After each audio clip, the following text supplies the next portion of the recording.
Do you know many people are having trouble with cleaning the area under the lint filter? Don't worry.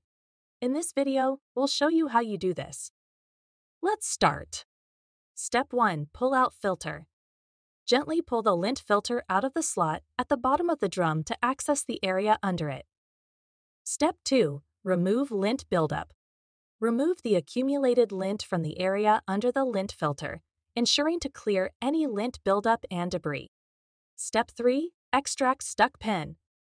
Carefully remove the pen stuck in the area using a pair of tweezers or pliers, taking care not to damage anything. Step 4. Inspect for obstructions.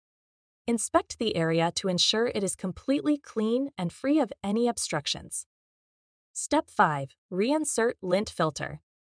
Once the area is clear, gently insert the lint filter back into the slot at the bottom of the drum. Now you should be able to properly clean the area under the lint filter of your Insignia dryer. Still need help? Visit our website for the complete manual.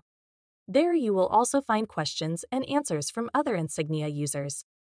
Did you find this video helpful? By subscribing, you help us continue to answer users' questions. So, subscribe to our channel. Thanks for watching, and see you in the next video.